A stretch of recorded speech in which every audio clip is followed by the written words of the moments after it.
सदानंद जी, ये जो आलोचना हो रही इस समय कि दो राज्यों को विशेष दे दिया गया क्योंकि सरकार को बचाना है, तो इसलिए उनको खास देखा गया और बाकी राज्यों की अनदेखी गई, एक किया गया। और दूसरा ये कहना कि कांग्रेस का ही तो ये घोषणा पत्र था जिसमें स्टाइपेंड वाली योजना थी, ये पूरी चुरा ली। कैसा लगा आपको ये बजट इस कॉन्टेक्स्ट में कि एक कोर्स करेक्शन वाला बजट है क्या?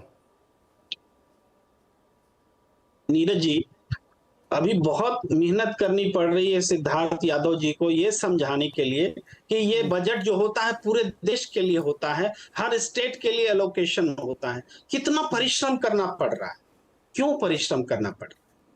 इसलिए कि राहुल गांधी के शब्दों में ये कुर्सी बचाने का बजट है।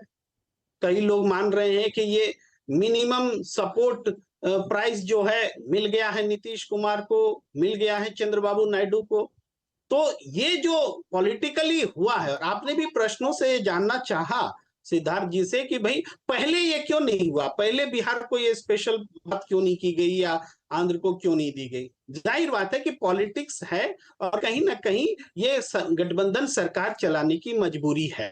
तो इसलिए इस बजट को अगर राजनीतिक रूप से जो है याद रखा जाएगा तो इसीलिए याद रखा जाएगा कि कुर्सी बचाने का बजट, एमएसपी देने का बजट पॉलिटिकल अलाइज को, ये बात है। लेकिन इसमें तो मैं पूरी तरह से सहमत हूं सिद्धार्थ जी से कि बजट तो पूरे देश के लिए होता है, हर स्टेट के लिए होता है, उसका हक होता है और आपने समझाया भी। लेकिन चर्चा में वो बात नहीं आ रही है, चर्चा में ये बात आ रही क्योंकि यही नहीं है इस बजट की खासियत है।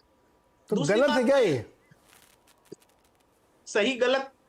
सही गलत तो बिल्कुल परखा जाएगा। भाई बिहार को स्पेशल पैकेज के बजाय स्पेशल स्टेट का दर्जा मिलना चाहिए, उसको जो मिलना चाहिए था वो नहीं मिला, और जो मिला उसका डंका पीटा जा रहा है। जबकि बाढ़ राहत, इसका अखिलेश यादव जी ने जवाब दिया था कि भाई उत्तर प्रदेश में आप बाढ़ को कंट्रोल कर लो, नेपाल में बाढ़ को कंट्रोल कर लो, बिहार में करने की जरूरत ही न पड़ेगी। तो इसी तरीके से जो हाईवेज के लिए दिए गए, या तो पहले नहीं दिए गए तो आज जोड़ के दिए जा रहे हैं। भाई हाईवे नहीं बने तब तो बनाए जा रहे हैं। ये कोई बिहार के पर उपकार नहीं किया गया है, बिहार का हक इससे भी ज्यादा है। इसलिए मतलब इससे असहमत नहीं, हम तो सहमत हैं, बहुत अच्छा किया कि दिया गया, लेकिन जिस रूप में दिया गया उसको जरूर मिनिमम सपोर्ट प्राइस के तौर पर देखा जा रहा है। दूसरी बात अप्रेंटिसशिप वाली है। अप्रेंटिसशिप बोल रहे हैं कि कांग्रेस पार्टी के का नकल से हुआ है या कॉपी पेस्ट की गई है। मैं सहमत नहीं हूं कि कॉपी पेस्ट की गई। ये तो इन्होंने बोला है, राजपूत जी ने। हाँ, तो मैं राजपूत जी से सहमत नहीं हूं। इसलिए सहमत नहीं हूं कि कांग्रेस पार्टी ने कहा था वंचित तबके को, आदिवासियों को, दलितों को, उनको कानूनी गारंटी देंगे कि इंटर्नशिप में कराएंगे और पहली नौकरी जैसा व्यवहार होगा। ये बातें कही गई, वो हूबहू ऐसा है, ऐसा नहीं है। इसलिए मैं सहमत नहीं हूं। दूसरी बात है कि और भी असहमति के कारण है कि इंटर्नशिप में इस बार जो पैसे 5,000 रुपए दिए जाएंगे उसका 88% सरकार देगी, 12% उद्यमी देगा, और उद्यमी 12% जो देगा वो सीएसआर फंड से देगा। इसका मतलब यह है कि 100% पैसा देश का पैसा होगा। सबसे बड़ा सवाल है जो कांग्रेस नहीं उठा रही है, अपोजिशन नहीं उठा रही है, कि सरकार का जो पैसा है उस पैसे से इंटर्नशिप लेकर के आप फ्री में ह्यूमन सप्लाई क्यों कर रहे हैं? ह्यूमन रिसोर्सेस देश के पैसे से प्राइवेट सेक्टर्स को आप अपने देश के लोक उपक्रमों में, सरकारी उपक्रमों में। एक मिनट, अरे प्रेम कुमार जी, तो जो कांग्रेस वाला था उसमें कहां से दिया जाता पैसा? नहीं समझे, सवाल फिर से कीजिए। आप कह रहे हैं कि सरकार पैसा खर्च करके प्राइवेट कंपनियों को एम्प्लॉयमेंट सप्लाई करेगी, राइट? जी हाँ। तो जो कांग्रेस देती वो कहां से देती? हाँ, वो मैं बोल ही रहा था कि देश में सार्वजनिक उपक्रम है कि नहीं, उन उपक्रम को दीजिए। सरकार का पैसा, देश का पैसा, ह्यूमन रिसोर्सेज वो प्रायोरिटी में जाएगा। ये प्राइवेट को हम सप्लाई करेंगे, प्राइवेट को सप्लाई करेंगे तो पैसा उनको देना चाहिए। हम उनको ह्यूमन रिसोर्सेज फ्री में सप्लाई करें, देश का पैसा लुटाएं उनको। क्यों सार्वजनिक उपक्रम के लोगों को ये एम्प्लॉयड नहीं होना चाहिए? ये अपोजिशन नहीं उठा रहा है सवाल, और मैं समझता हूँ ये सबसे बड़ा सवाल है। ये बताओ कि प्राइवेट में कितने लोग नौकरी करते हैं और सरकारी में कितने लोग नौकरी करते हैं? डेफिनेटली प्राइवेट तो 10,000 की भी नौकरी होती है। तो प्राइवेट देश से बाहर का काम कर रहे हैं क्या?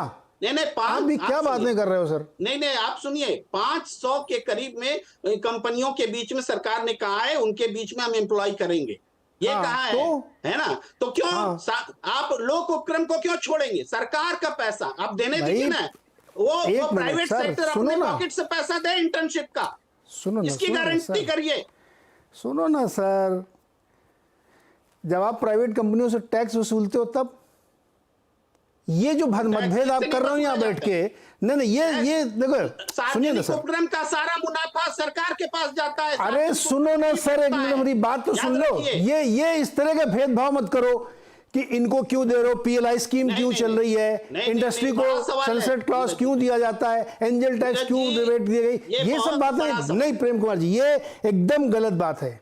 इससे कोई समझ नहीं हो सकता कि आप प्राइवेट इंडस्ट्री को एम्प्लॉयमेंट सप्लाई करो इसलिए गलत है, सबको नौकरी बीपीसीएल में दिला दी जाए। नहीं सर ना, नहीं ये गलत है। नहीं देश के टैक्स में कहां से आता पैसा?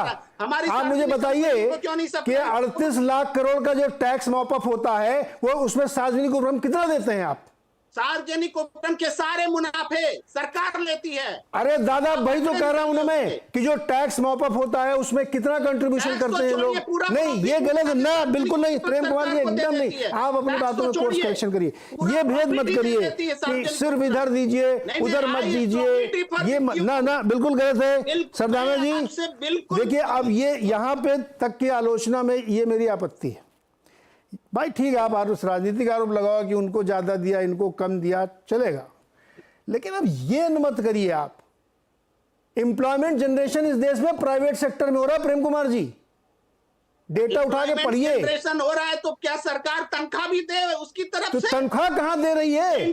अगर आप इंटर्नशिप करा रहे हैं किसी की और उसमें थोड़ा कंट्रीब्यूशन आप कर रहे हैं तो इसलिए कर रहे हैं क्योंकि आपकी जरूरत है। सुनो ना सर, एक मिनट सुनो पहले आप। अगर सरकारें इतनी काबिल होती आज से लेकर के पिछले 50 साल तक की तो फिर ये सब नौबत नहीं आती ना। क्रिएट तो आप ही लोगों ने प्रॉब्लम की है। अब आप कह रहे हो कि साहब नौकरी नहीं मिल रही है इसलिए हमारी कोई जिम्मेदारी नहीं है। रुको सरदाना जी, अरे सर रुको ना प्रेम कुमार जी, अब दूसरे को मौका दो ना, आपसे काफी चर्चा हो गई है। पूरे पुराने क्वेश्चन में आते हैं सर। ये जो बजट पेश किया गया है इसकी एक पॉलिटिकल क्रिटिसिज्म हो रहा है कि इनकी थाली में ज़्यादा पकौड़े, हमारी थाली खाली है। एक स्कीम चुरा ली गई, 2, तीसरा भी प्रेम जी का आपने सुनी लिया, चाहे जवाब दें या छोड़ दें इसको। तीसरा मैं अपनी तरफ से एक सवाल जोड़ रहा हूँ और एक इसमें कि इसमें देश के आम आदमी को क्या मिला, आपने क्या असेस किया इस बजट में? नीरज जी, सबसे पहले आपको, पैनलिस्ट को और सभी दर्शकों को मेरा प्रणाम। देखिए सबसे इंपॉर्टेंट बात, पहले मैं प्रेम जी की बात को जवाब दे देता हूं।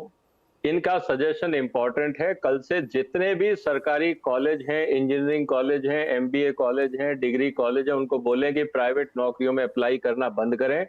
आप टैक्स पेयर के पैसे से कॉलेज चला रहे हैं, आपको प्राइवेट नौकरी करने का कोई अधिकार नहीं है। आपको सरकार ने पैसा आपके ऊपर खर्चा है, आपको इंजीनियर बनाया है, आप प्राइवेट में जाके क्यों सेवाएं दे रहे हैं?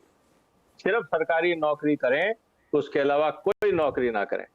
तो अगर ये प्रेम जी का अगर सवाल बहुत अच्छा है और मुझे लगता है कि इसको सबको बता देना चाहिए, क्योंकि प्रेम जी को लगता है कि प्राइवेट सेक्टर इस देश के निर्माण में कोई भागीदारी नहीं कर रहा है।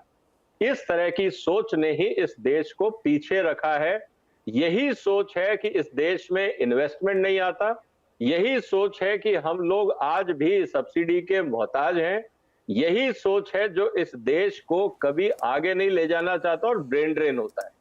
मुझे नहीं लगता कि ये सोच क्यों आती है कि अपने ही देश में, अपने ही जो पराक्रम से, मेहनत से लोग एस्टेब्लिशमेंट करते हैं, कॉरपोरेट चलाते हैं, दिन रात मेहनत करते हैं, हम उनको इज्जत देना क्यों नहीं सीखते? मुझे आज तक ये जो सोच है इसको समझने में कष्ट होता है। देखिए दूसरा सवाल आपने ये उठाया कि साहब 2 राज्यों को दिया, बाकी को नहीं दिया। देखिए जो बजट की घोषणा हुई 16,000 करोड़ और 25,000 करोड़, कुल मिला के 40-42,000 करोड़ को लेके झगड़ा है। इस बजट में टोटल जो राज्यों को पैसा जाएगा वो है 23,49 लाख करोड़। राउंड फिगर कर लेते हैं, 23.5 लाख करोड़ रुपए जाएगा राज्यों को। उसमें से सिर्फ जो बजट की स्पीच में चर्चा हुई है वो हुई है मात्र 40,000 करोड़ की। मतलब कि जो बाकी 23,000 करोड़ रुपए जो स्टेट्स को ट्रांसफर किया जाएगा, उनके डेवलपमेंट में पैसा लगेगा, उसकी कोई चर्चा नहीं है। इससे ये पता लगता है कि हमारा जो ऑपोजिशन है, उन्होंने या तो बजट को समझा नहीं, या बजट को पढ़ा नहीं, या उनका सिर्फ एक ही ईगो हर्ट ये है कि साहब आपने पूरे 30 राज्यों का नाम क्यों नहीं लिया।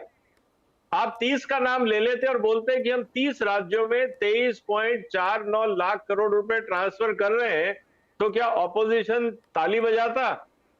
अगर ऐसा जी। है तो मुझे लगता है कि एक स्टेटमेंट बीजेपी को रिलीज कर देना चाहिए कि हिंदुस्तान के जितने राज्य और यूनियन टेरिटरीज हैं, उनको हम 29 लाख करोड़ रुपए दे रहे हैं। उसके बाद हम देखते